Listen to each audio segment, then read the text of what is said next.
Welcome from Hollywood, California, the entertainment capital of the world. We're here on the Paramount Studios lot for CineGear Expo 2014. This is Cinema 5D on the Couch, presented by G Technology, Rode Microphones, Vitech Videocom, Post Magazine, and Owls Media.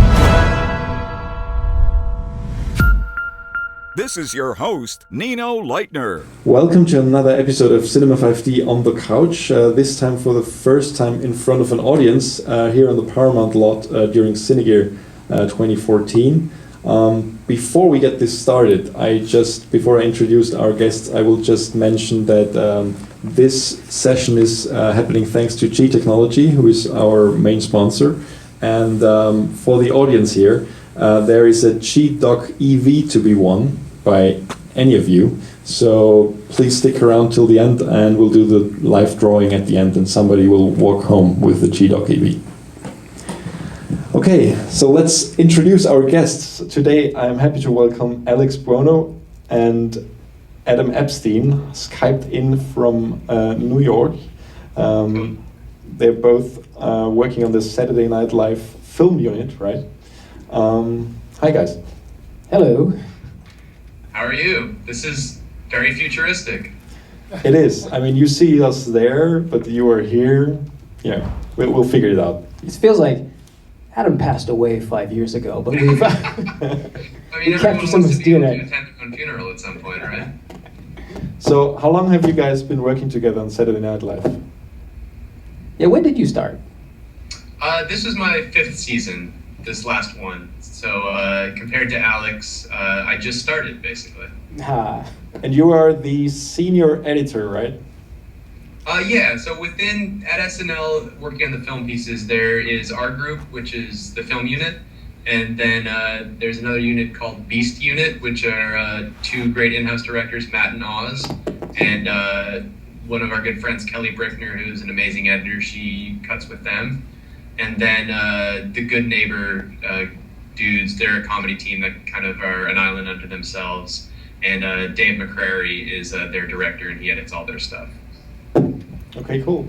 So Alex, I mean, to me as an outsider, Saturday Night Live shooting, being the DP on Saturday Night Live sounds like a dream job. I mean, you get to shoot really, really funny scenes. You get to be really creative with, all kinds of camera stuff and just visually.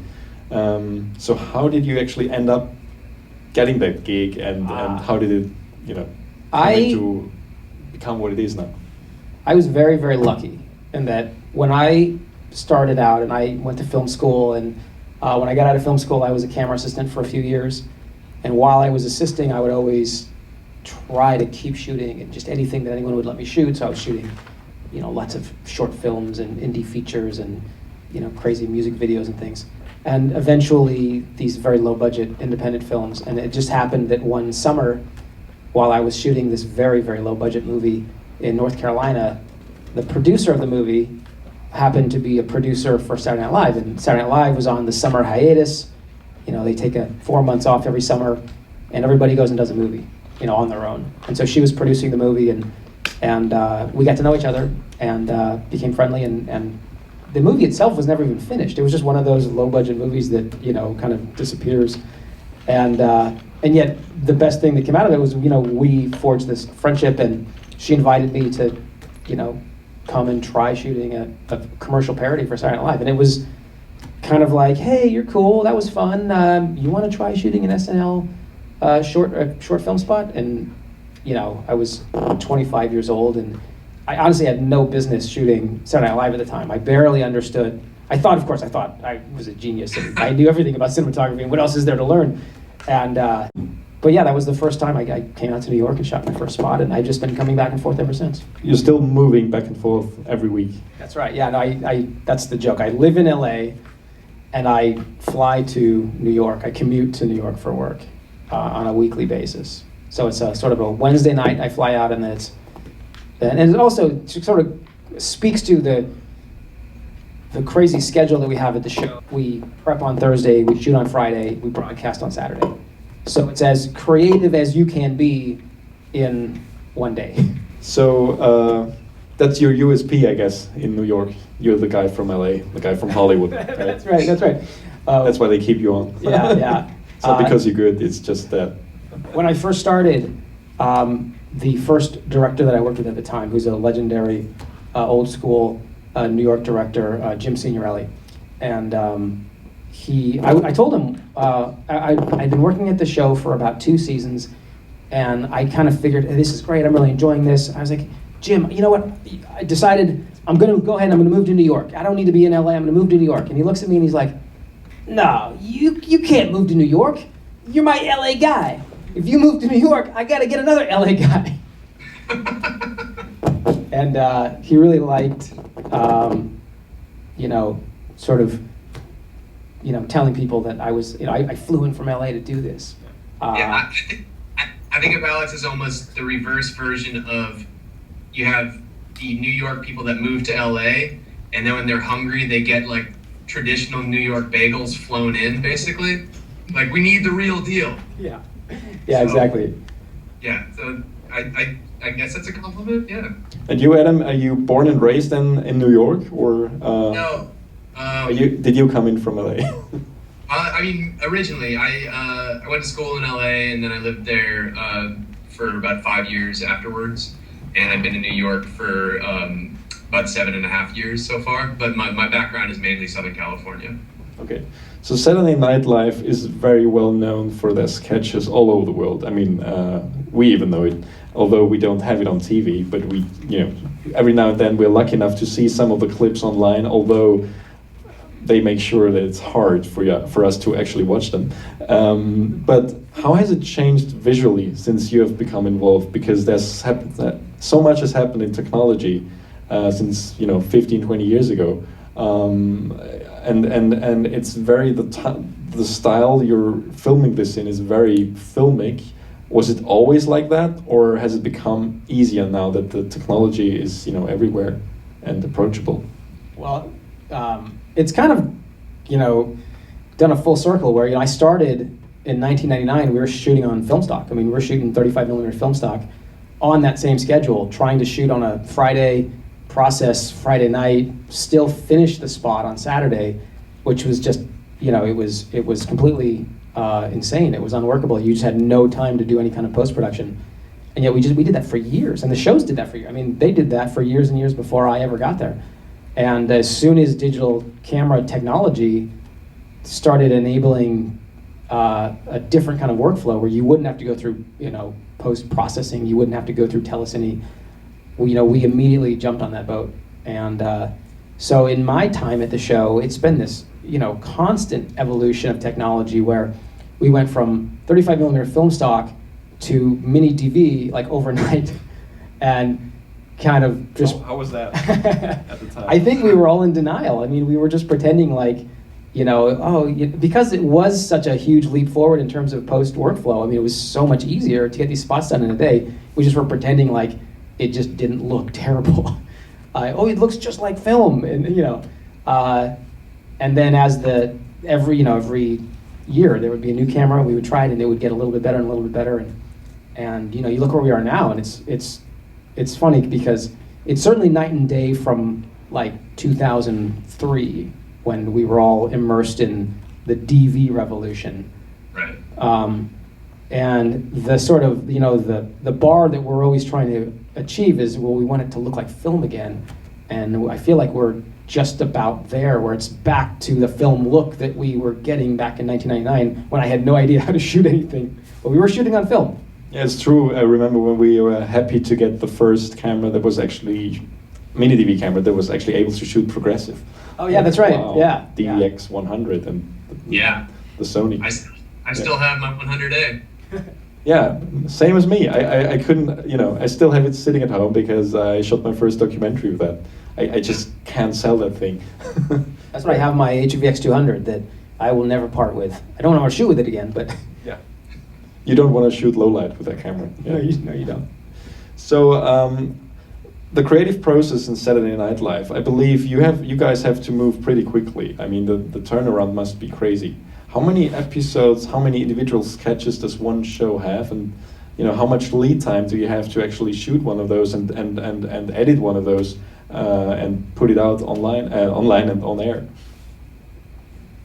What is it about? It's about 12 sketches per show? Yeah. It varies. Sometimes it's standard. Okay, there's going to be a monologue. There's going to be a cold open, then a monologue, then a sketch, then a commercial. So on that kind of the standard setup, it's usually like 12 or 13, I think, something like that. And then every once in a while they'll either do something like a little different, and they'll have a runner where a different version of the same idea plays once or twice. Like we'll do a film piece that has 3 parts that'll kind of come back throughout the show. But like you're saying, like around a dozen sketches, and then two musical performances. So within that, there could be 1 film piece, there could be 2, there could be 3. Again, when I first started at the show, we wouldn't even do a film piece every show. We had seasons where we might do 10 film pieces in an entire season, and now we'll do 50 film pieces in a season. 45. I don't know how many. Do you know how many we did this year? It was up there, and so. Oh God, I don't know. Like Alex was saying, there used to be, each week would be like, okay, maybe we'll get one this week, but now it's basically, I don't think we ever had an instance where we're like, I don't know, maybe take it easy this weekend. It's kind of a foregone conclusion nowadays. I think a big part of that is you kind of have to credit, Andy Samberg and his Lonely Island crew creating this new brand, this SNL digital short, which just completely blew up during the sort of, YouTube sensation. It created this viral quality to the sketches that previously didn't exist. And he kind of came right at the exact right moment. And ever since then, the spots that we do have this other life beyond Saturday night. And so, and consequently, we keep doing more and more spots each episode. So now we're, 1, 2, maybe 3 in a single episode. So you have a number of directors working on each episode, or how does it work? Is it one director directing all the sketches? There's one main guy, Reese Thomas, who is the director and the producer of the overall film unit. But it's truly, it's obviously, it's not realistic for one person to direct 4 different spots in one day. There's a B unit that, as Adam was mentioning, Matt and Oz as a directing team that will handle, say if there's one script, more often than not, Reese will direct it. If there's a second script, that'll go to Matt and Oz. There may be a third script that gets greenlit that there's a sort of a group, a comedy group called Good Neighbor, and they're now part of the show, and so they might write a piece that gets greenlit. So yeah, but in any given week, it could be that there's 3 spots, and Reese directs one, and Matt and Oz direct another one, and then Dave from Good Neighbor does the third one. Okay, so from the moment you get one of those scripts, the crew gets one of those scripts, how fast do you move, and what's the process? Basically, on a weekly basis, the show is obviously recreated every week. It's a sketch show. There's no recurring characters. The sketches are, for the most part, most of the writing happens Tuesday. A little bit of Monday coming into Wednesday. Wednesday, there's a table reading where all the sketches are, everyone sits around a table, the producers and the writers and the cast members and everybody sits around, reads through all the scripts as maybe they're reading through, a few dozen scripts. Wednesday night, they make their selections. So on Wednesday night, they say, these are the 12 we're going to do. And of those 12, these ones are going to be film spots. So I'm not in that meeting. I'm in LA.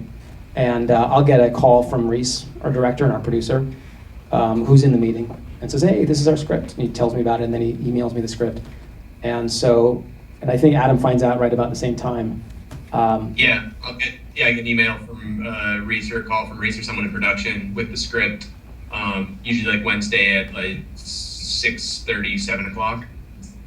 So then you can sort of start, like on my end, because I know Thursday everyone is going to be in full pre-production mode. Like I'll take that time to kind of start to break down the script in my head to an extent, and okay, we're going to need this type of sound design. here are some potential titles that we're gonna be doing. So trying to get ahead of the game before the shooting really starts, if it's possible and if it lends itself to that. So do you as an editor reach out to production and tell them what you would need from them?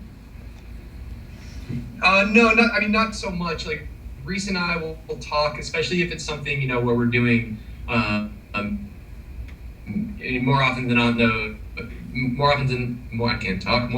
not, it's you know, we're doing some sort of parody or just trying to nail a look or a style or a tone really specifically.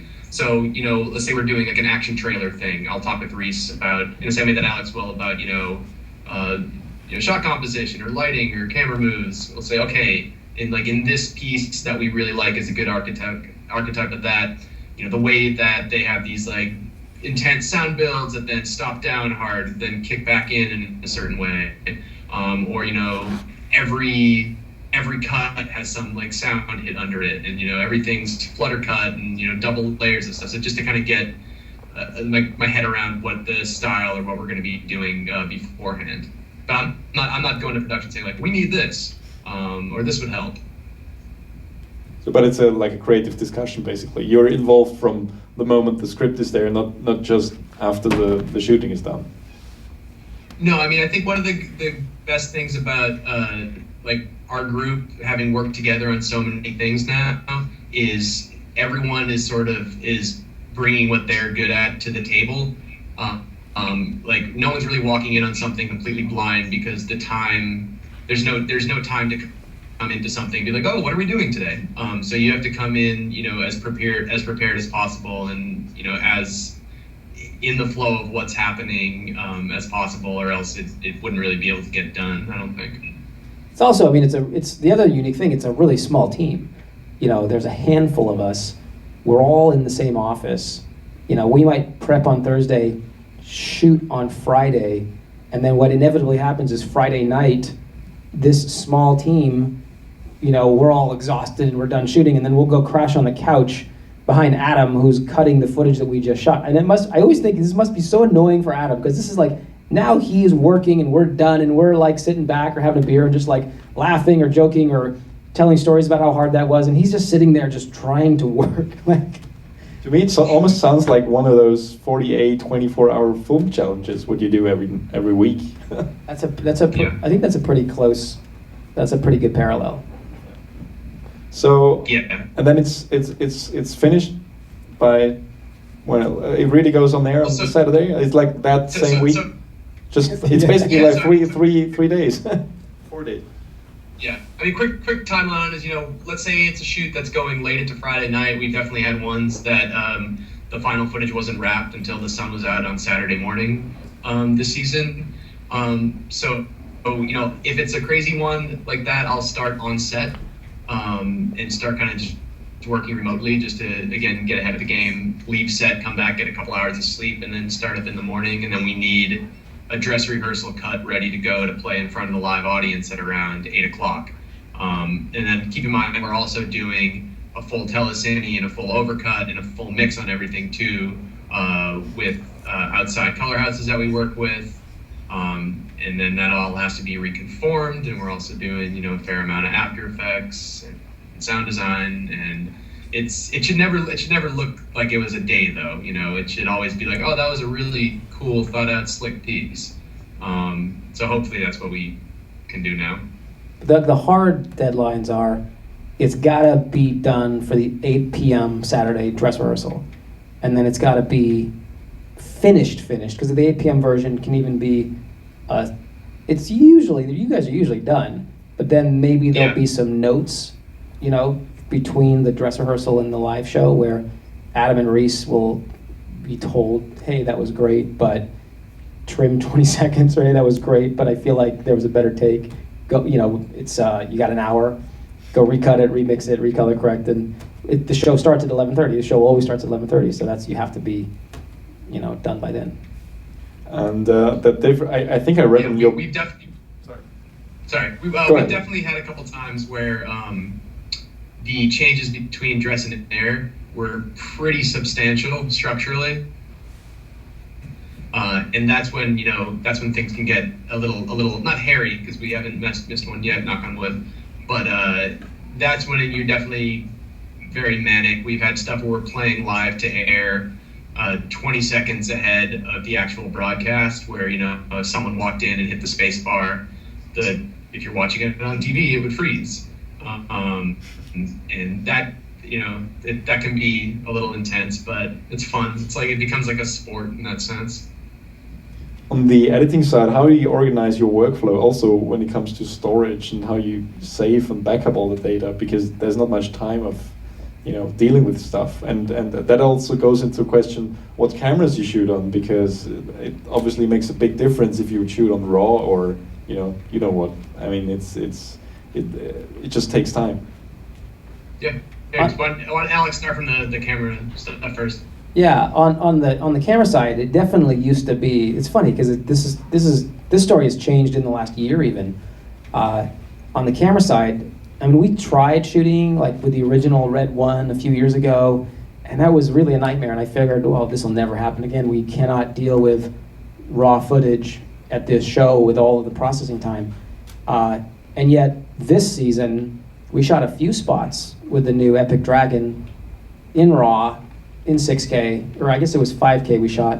And Adam is just pulling the files directly into Premiere and cutting them in Premiere.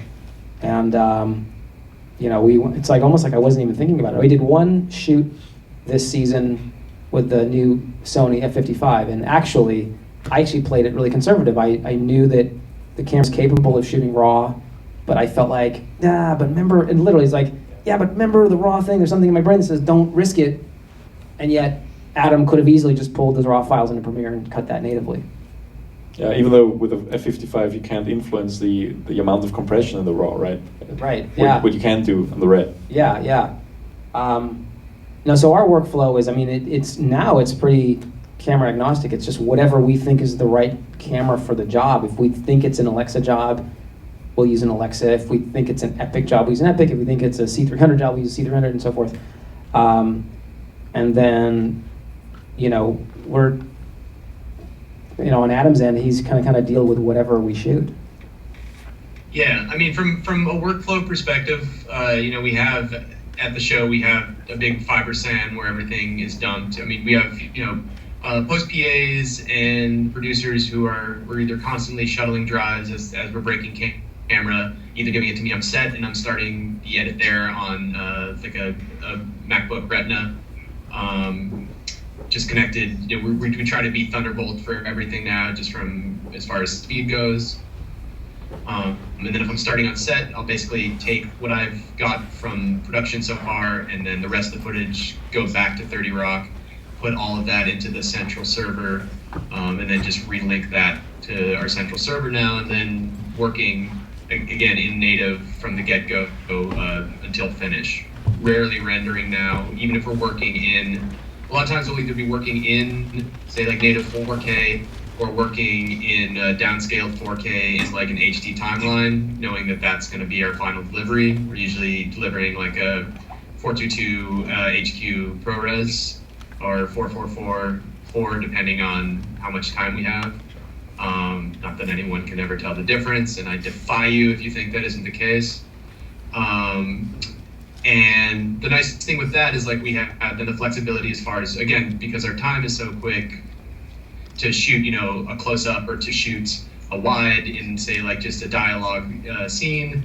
If we're shooting in 4K or 5K on something like a trailer, I now have, X percentage of blow up and push in to really like to reframe or to help stabilize or to do that. So just that being able to work native apart from being faster also gives us way more latitude and flexibility on the actual creative end of things too, which is great.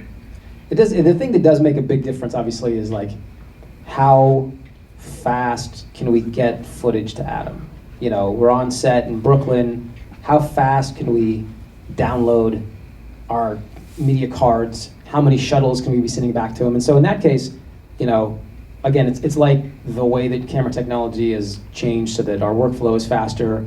So everything we're doing, we've got these, G-Tech. They got their new G drive, is their G Drive Pro with super fast Thunderbolt speed, ingesting on set, getting it back to Adam so that he can ingest into the sand there. So we're using these G-Tech Thunderbolt drives as all of our shuttling, and then even from the set to our colorist, he'll color everything, and then and his timeline is actually almost one of the more sort of daring ones, because we've got a guy who's not in the same building. He's downtown at a color house coloring footage all afternoon, and that's the deadline that's almost the hairiest, because he's got to get footage physically on a drive from downtown or lower Manhattan all the way up to 30 Rock, Saturday evening, and so he's dumping it to another Thunderbolt drive and then having it messengered up to the show so that we can get the colored footage overcut into the thing before it's got to go on air.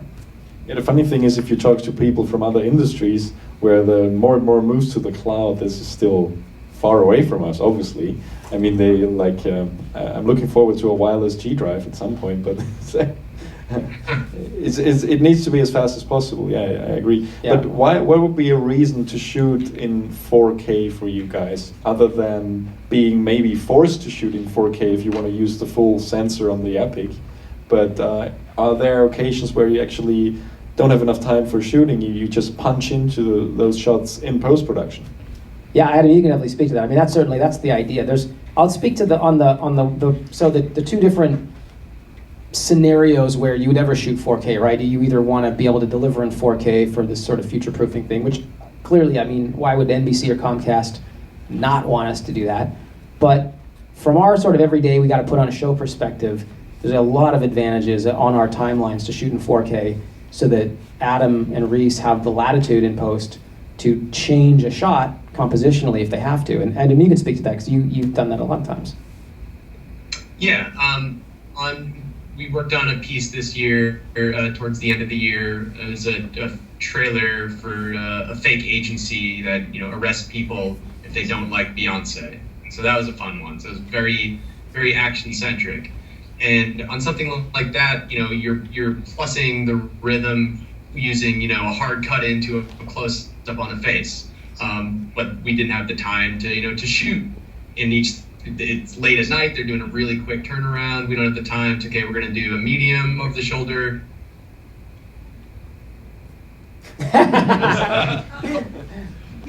There he is. Did I freeze? You did eventually. I was hoping it was going to happen at some point. I think you were just faking it, right? Yeah. But yeah, please start over with that sentence. Yeah, I was just being very still. So basically, like, the nice thing is Alex knows, and I'm not using this as, I think some people say, oh, we can just punch in on everything. That's not the case. Having a large latitude and a large frame is definitely not an excuse to never take time and really compose a shot. If you have the time to get a true close-up and reframe, then I say do that. It's always going to look better.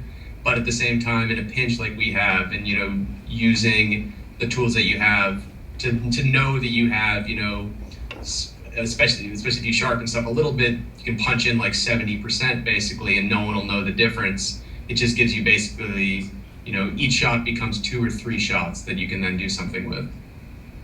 And in the case of the spot that Adam's talking about, again, where I would absolutely, neither would I suggest using 4K resolution and then reframing in post as a great way to cover a scene. But we're in a situation where, Andrew Garfield, who's the host of the show, we've got him out, it's 2 a.m, he's exhausted, he's got to host a live show the next day, he's starting to feel sick, we're all freaking out that we're gonna get the host sick and he's not gonna be able to put the show on, and we still have to shoot a whole scene with him. And we could say, look, I've got 2 cameras, we'll do it in 1 shot. We'll shoot it a little bit looser. We know we can punch in and get the loose shot and the close-up in the same setup done. And we got him out in 5 minutes instead of turning it into 4 different setups. So I guess the level of trust between you guys is high enough that you don't feel like you're losing control as a DP when Adam, has to punch into your shots and make creative decisions sometimes for you afterwards, right? Well, No, absolutely not. I mean, ultimately, and this is something that I just learned along the way, and I think it's the reason why I've had any longevity at the show, and I think this is not just true of Saturday Night Live, but of anything that you're working on as a cinematographer, you have to understand that, you know, the end product comes first. That could mean that the performance comes first, or the joke comes first, or the deadline comes first, way before the beauty of your cinematography, way before what you intended as a cinematographer. I mean, my job is, you know, it's got to be funny. It's got to be done at 11:30, and if I can make it look good in that time frame, that's great. But that's not really the imperative. The imperative is that it's funny and that it's done. And you know, the other side of the coin is that I've been working with Adam for 5 years. I've been working with the director Reese for 10 years. I mean, you know, if there was ever a situation where I was asked to, hey, do you trust these guys? Of course I trust them. I've been working with them for a decade. So I think that Beyonce sketch, is that the one you just blogged about recently? Yes, yeah. Could you just, I read through that blog the other day, and I just looked at it again before we started. There were some quite hairy deadlines in there. Could you just explain a little bit about the whole process and, you know, who you featured in that sketch and how it all went? Sure. So this was the same sketch that was called The Bagency. If you live in America, you can watch it online. If you live in Austria, you have no chance of seeing it. Yeah, it was a spot that, again, it was the same schedule. I mean, we were going to shoot it on a Friday. It was going to broadcast on Saturday. We were told about halfway, that we were prepping on Thursday. We had way too many locations. They were all, most of them were supposed to take place at night, except that we had to shoot during the day because the cast members are only available to us for a few hours because they have to rehearse all the other spots that same day. And so it's not like a normal job where, hey, we've got the cast members for 12 hours, let's just schedule it the way that it makes sense for production. We're totally ruled by what makes sense for the cast members and their schedule, which is 12 other sketches they have to rehearse that same day. And then about halfway through the day, we found out that Kiefer Sutherland, who was in town promoting his new 24 series, was available to be in the spot as well. And so now we've got which was awesome, and I couldn't wait, but we had to now schedule around his schedule because he's got a premiere that evening, so he has to work in the afternoon. So that scene was supposed to be a night scene, and now it has to be a day scene. Well, I don't know, where should that be? Okay, where could you shoot a day scene that's supposed to be? What about an underground parking lot? Okay, yeah, let's go find an underground parking lot somewhere. And you're just constantly just running around. And so, yeah, and then Friday we were, shooting on a stage, and then we did 3 location moves, and we were in a parking lot, and then we were doing night exteriors, and then there was car chases. It was all chase scenes, and then there was a choreographed dance number at the end. And yeah, it was all just very much like, and it was supposed to be this Tony Scott style, and I love Tony Scott, and it was all kind of, pivoting on this enemy of the state kind of spy thriller aesthetic, which I just love. And so it was just take what you love about one of these filmmakers that you love so much and just do it as fast as you can in one day. And so then Adam's got to, he gets the footage. We're done shooting at, I don't know, some terrible, 4 a.m. time schedule, and he's got to get the footage now turn around for the show. So it was one of the hairier ones, one of the longer shoots, but certainly one of the more fun ones the whole season. Yeah. So you have to schedule around the schedules of those cast members. That sounds a little bit like, on big Hollywood productions where everybody has to really, it's only about the big stars and their schedules, and they sometimes turn up for 3 hours and everything has to adjust to that time frame, especially those films where you have like 12, 15 stars, like Expendables and these kind of things. I would think so. I mean, I would say that the big difference is that in those cases, when I was a camera assistant, I worked with some really big stars in those kinds of situations. But at SNL, we certainly work with big stars, but the schedules are being driven by the necessary schedules to get all these other spots rehearsed. It's certainly not the ego of the cast member who says, I'll give you this many hours.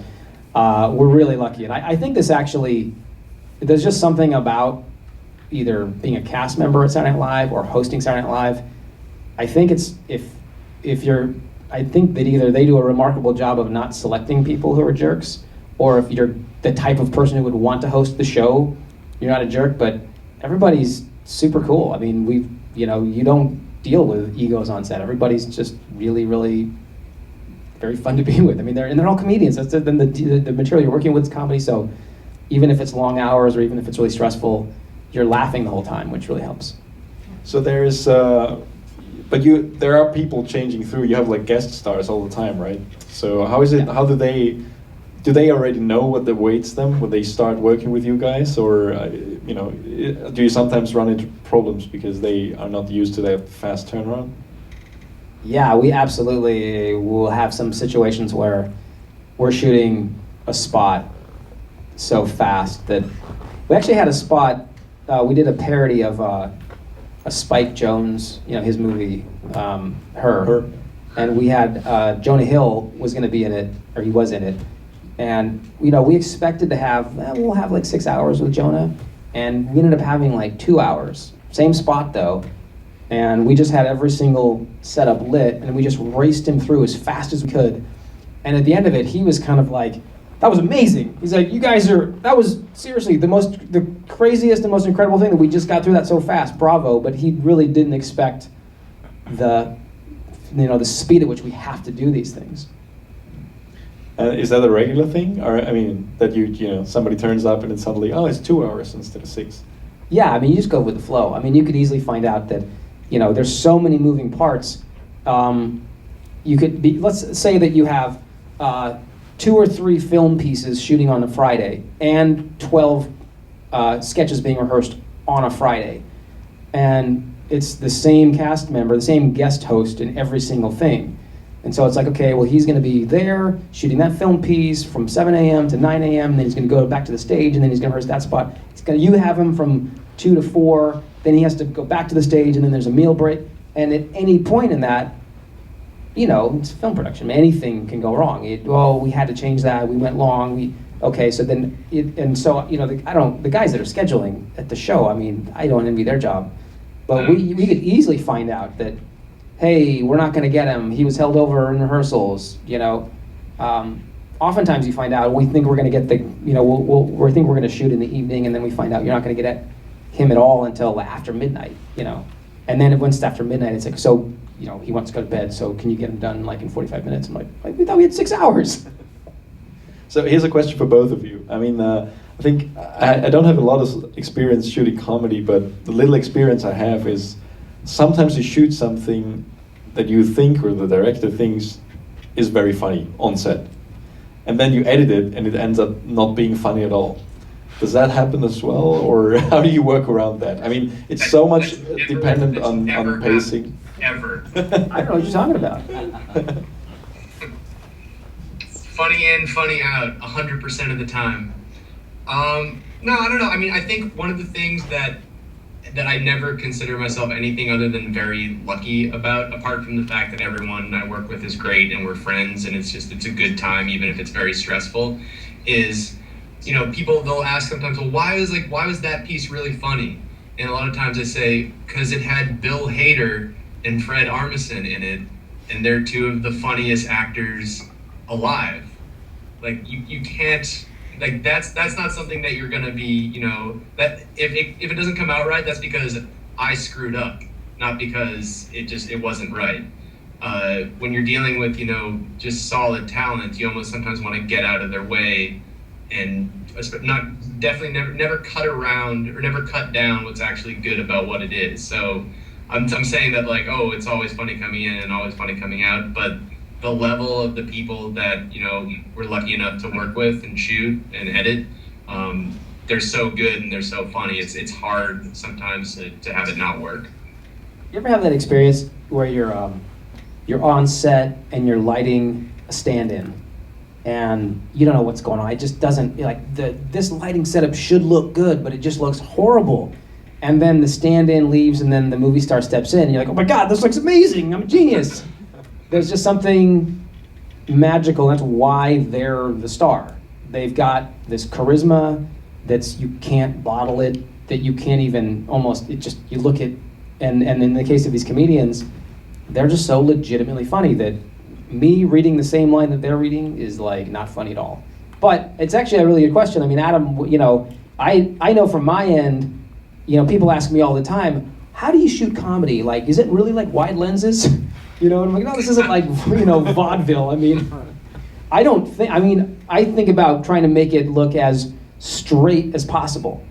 But from your end, I mean, do you ever encounter that where, well, this would be funnier if I cut it this way? To an extent, like my favorite thing to do, or the thing that gives me the most pleasure, comedically, and for especially at SNL, is when through an edit or through, basically you're creating something that wasn't in the script initially, and that gets a laugh or that plays well. So like I'm always trying to approach a piece as, okay, here's what's on the script, but how can I add something to it or bring something to it more that takes the original intent of what the writers were trying to do, but then just like elevates it a little bit, or just just brings another step of something to it, because all that's going to do is just make everyone look better. So that's always kind of my, like, where I'm starting from when I'm like working on a piece at SNL. Yeah, I actually think you and Reese always you'll add, because I'll see the spot like when it's finished, and my memory is, well, what we shot or what was on the script, and then I'll see the final spot and realize what Adam and our director Reese added. And you guys do a lot of great, funny additions just through sound design that was not in the script ever, and maybe was just occurring to you in the moment. But a lot of jokes are coming in these subtle ways that almost, as an audience member, you might not even be able to put your finger on, what was that? Why did I just laugh? But it's some really clever, subtle thing. How much? Sorry. How much improvisation is there on set? I mean, I just know from these, tapings of sitcoms, like here at Paramount, I've been to a few. It's very interesting to see how much they change jokes on the fly if they don't work with the audience who's there. They just would take a break for 5 minutes, the writers get together and they just rewrite the whole thing. Or even sometimes the actor just has an idea and they just redo it and until it works. Is that something you would do on the scripted things, like, film unit, the little film pieces you shoot as well? Yeah, that's interesting. I've never actually been to a sitcom taping. I didn't realize that they do that also. But certainly, in our shoots, our writers are on set with us. And because they write they have to write these spots so quickly that they'll write it on a Tuesday, it'll get selected on Wednesday, they'll rewrite it on Thursday. They might rewrite it again and again before we start shooting on Friday, then they're on set on Friday and watching, and as the jokes are landing or not landing, they're rewriting, not physically typing, but just in the moment, they might throw out alt lines. And so you're just rolling and they're just trying out different lines. And it's funny, because that's, again, that's a testament to how funny the cast members, oftentimes what happens, I'm sort of jumping off the course here for a second, but a lot of times when someone auditions to be a cast member at the show, they might not get selected to be a cast member, but they're so funny they'll get selected to be a writer, And so now you've got writers that are legitimately funny stand-up comedians even, and there's a lot of them they're a writer at the show and they do stand-up sets all the time. And so they're just as brilliant. I mean, they're in the moment, just on the fly, coming up with the funniest lines you can imagine that I would have never come up with in a million years.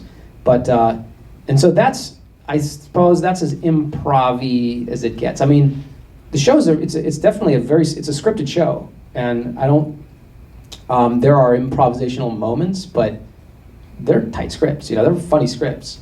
And, but when we're on the set, it's certainly, we'll try out alternative lines, because you just, even if the joke's not landing, you might, and this is another good question for you, Adam, because in our case, I feel like we'll shoot like multiple punchlines for, not really knowing which is going to be the funniest. So it's not necessarily like, ooh, that was a dud, we better stop and figure this out. They'll just go, we don't know which one's going to be the funniest, so we'll do these 5 things.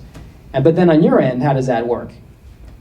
It's all contextual. It's funny that you said, you're asking about improv. I feel like when we're actually putting the piece together, it's not improv in the sense that we're coming up with new stuff, but it's improv in the sense that we're definitely going kind of just from gut feel in the moments. So like if at the time, like when we're working, if someone said, well, why did you just do that? Like the answer is, I don't know, because it felt right here. So as far as picking a joke, there isn't enough time. Like if you're working on a commercial and there's 5 different punchlines that they shoot, the agency is going to want to see, here's the cut with the first one, here's the cut with the second, et cetera, et cetera, et cetera. They're going to want to see all of that, just because you have the time, you have the budget, and gotta please your creative director. Like in this case, we often just go with, I'll be breaking stuff down in the moment. That strikes me to be working well. If we play it back and everyone sees it and Reese looks at it and the producers and the writers look at it and everyone laughs, on we go. Just because there's not really much time to do like the real overthink. That being said, if it happens often, we'll put something in. One of the writers will be like, "Oh, I really remember though they did that fart joke," and you're like, which is usually what the conversation is. They'll be like, "Well, can we go with that?" Like, sure. And then we try that, and then we'll have like a discussion. And the good thing is everyone's coming at it from the perspective of making the best, funniest thing possible. So no one takes anything personally. It's always just kind of going towards that direction. Alex, how spontaneous do you have to be on set to react to directors and comedians' requests to change stuff, and how does newer, more portable, smaller equipment help you achieve that quicker? Let's say, for example, lights that are now maybe dependent on batteries instead of AC. Just move around locations without having that generator truck.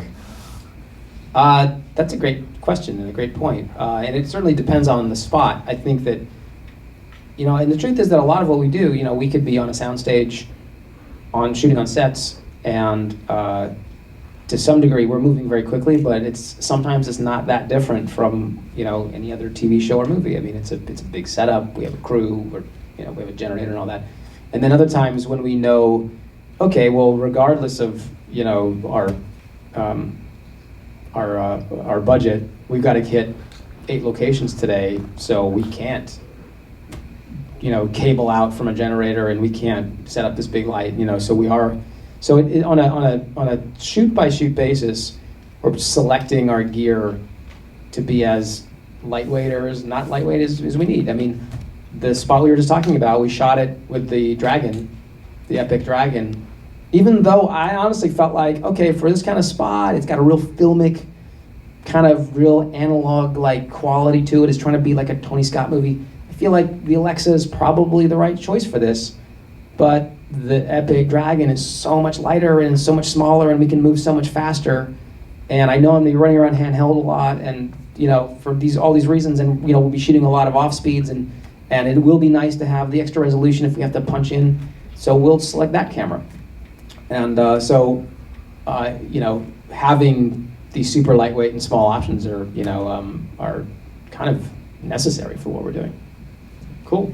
So before we move to a few audience questions, just one last question. Now you are on the summer hiatus, so you have time to shoot a movie, right? So what's both of your plans for the summer? What are you doing, Adam? A couple things. So this last hiatus, the last summer, Reese, the director we work with, shot a comedy for Paramount that has a bunch of SNL folks that Lauren Michaels is producing. And so we worked on that all last summer and then doubled up with that during the year. So this summer, the beginning part of it is going to be kind of the finish on that. That's actually what I'm at 30 Rock working on today. And then in late July, I'm going to be going on a workshop tour around the country. If you're interested in hearing more about these excitingly nerdy things and talking about stuff like workflow and codecs and staying up really late and getting delirious but having fun doing it, come on out. It's going to be a good time. A lot of cities, similar to what Mr. Buono did last summer for cinematography, but more focused on the post-production and the editorial side of things. Cool. So you are, how many cities are you touring? It's going to be 32 cities. You're crazy. I you didn't are know crazy. there were that many. There Even are. I only did 31 cities, Adam. Boo! And you, Alex? I'm making a documentary. So I've actually been working on this for a while, as you know from documentaries take forever. And so I started shooting in January, and I've sort of been off and on shooting. I'm shooting in New Orleans. And so I'm starting the cut, so we're editing now. What is it about?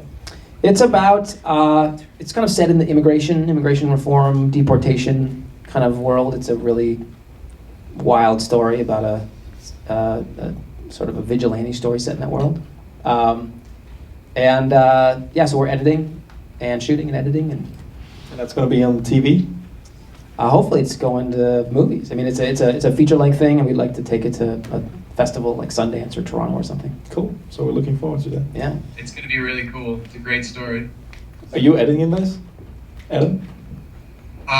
No, I'm going to be... But it's still going to be good. Yes, it's probably going to be better because of that. Wrong. Cool. So let's move on to some audience questions. Is there anybody here who has a question for our guests? Thank you to the moderator. You probably answered this question pretty much already, but I guess my question is, I just did a short sketch, little comedy thing. It was really simple lighting, really fast, like you were talking about, and we're kind of doing some editing right now, and it's kind of, what would be some suggestions to a small independent comedy sketch that you could say by lighting or through post that could maybe kind of boost it a little bit? That's a good question. So you're saying that if you're going out and doing more sort of video comedy sketch type stuff, what kind of tools would be? Yeah, what would be some nice tools? What would be some good advice? Workflow, a good light kit to have, just because of its portability. Sure. Sure. Some tricks and tips. Okay, so off the top of my head, I would say camera-wise, I think the C100, the Canon C100 would be a great choice. Small, super light, looks great. All the advantages of some larger cameras, but very small, and you can take it into situations where it almost looks like a still camera. So maybe if you're doing some improv-y stuff and you don't want to draw a lot of attention, it's a great camera for that. Lighting-wise, I have been using these lights. They're called Area 48. It's an LED. It's massively powerful, very soft, takes a battery, very mobile. I really like that light a lot. Adam, do you have any? I'd say storage-wise, I think just getting into the, for our kinds of work where we're moving really fast and we want to be really portable as well, just getting into the sort of portable Thunderbolt world. G-Tech's now got like a bunch of different Thunderbolt options, but they're really, really small. Yeah, Adam, do you have any advice? I would say, I think one of the things that, especially when people are starting out and making their own things, they focus on some things very intently or very intensely, and that does a little disservice to the rest of the stuff, where if they spread it out more, it would be better. So in the sense that a lot of times people are like, we need to get the best camera and the best lens, and that's going to be great. Or, or they put a lot of their time and their money in that. And Alex has said this before. What I would say is spend half of what you were planning on doing on a camera and put the rest of that money into hiring a good prop person or a good scenic, because you can have, an $80,000 camera if you're shooting in a white apartment. Visually, it's not going to be interesting, right? And also pay a huge amount of attention to sound and make sure you get someone who can record well and also design something interesting. You can have like a really funny, well-written kind of dialogue scene that can still play dry if you're not bringing just like another element to it, whether or not it's just like ambient sounds or just punctuating stuff. Like anything that you can continually add more to is just going to make it feel more professional and just make it feel usually funnier. To me, like the more professional something feels, you're not paying attention to the things that feel amateur about it. You're focusing more on the actual story and the actual comedy of it. It's actually interesting that so Adam is doing this workshop this summer, right? It's called the Cutting Edge Post-Production Tour. And Thank you, Alex.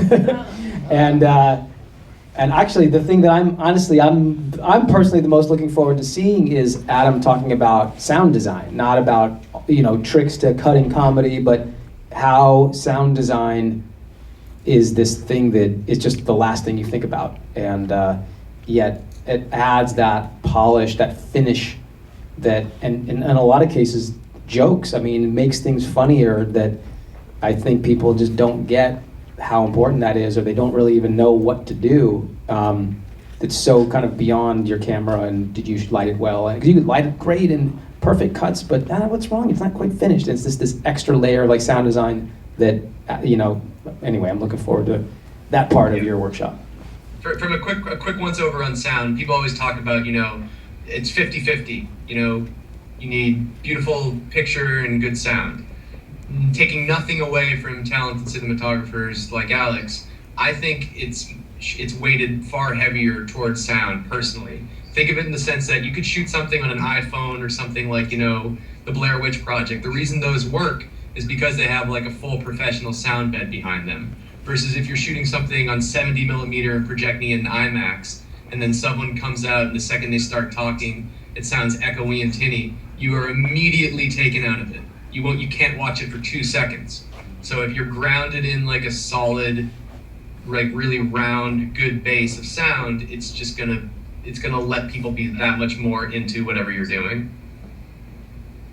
I think I couldn't agree more. I think people also, when we talk about documentaries, it's the same thing. People would accept inferior images, but you wouldn't accept if you can't understand somebody, if somebody's talking, or if there's wind noise or that kind of stuff. Yeah, totally. It can be out of focus, it can be underexposed, it can be grainy, but if it sounds great, you're totally with it. Yeah. Cool. So we all agree on this. More questions? Hi, I'm curious about what it's like when you're shooting in LA versus in New York when it comes to the permit process and just the size of the crews. If you're always doing things with permits, and if not, what that's like with so much writing on your deadlines. That's a really great question. The permit process for us is always pretty challenging. We definitely use permits at Saturday Night Live, and it's really hard to, we have obviously a very long-term, long-standing relationship with the city of New York, being a show like Saturday Night Live, and yet we've done things in the past that makes the permit office sort of upset with us. And we were on probation with the permit office for most of the year, most of the season. So, we live by the same rules everybody else lives by. If we don't get our request in by noon on Thursday, we do not get a permit on Friday morning. And it's very rare that we'll try to go shoot something without a permit. Once in a while we've had to do it, and it's just so sketchy. We had to we were shooting with Justin Timberlake, and we needed this one night shot, and we didn't realize we needed it, and we went out and tried to shoot it guerrilla style, and we did it successfully. It was like, we have Justin Timberlake in like one of the most popular areas of New York at night on like a Friday night.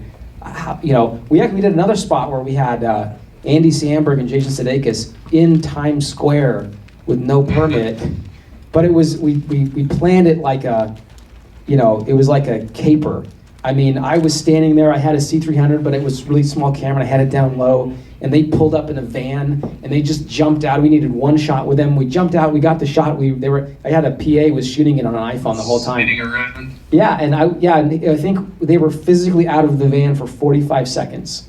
And they got back in the van, but they were wearing like these super tight shorts and these like tops, and it was like really hard to pull off, because we thought there's going to be 10,000 maniacs swamping Andy Samberg and Jason Sudeikis any second now.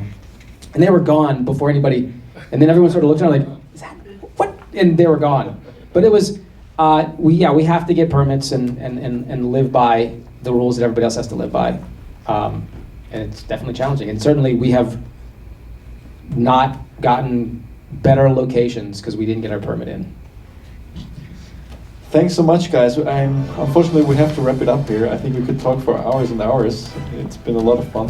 Thanks for coming. Yeah, well, audience, stick around for a bit because we will do the drawing for the G-Dock EV. One of you will walk away with that. Thanks for watching to our audience at home. Thanks to our sponsors, G Technology, Vitek Videocom, Rode Microphones, Post Magazine, and Owls Media. And see you on one of our next shows. Thanks.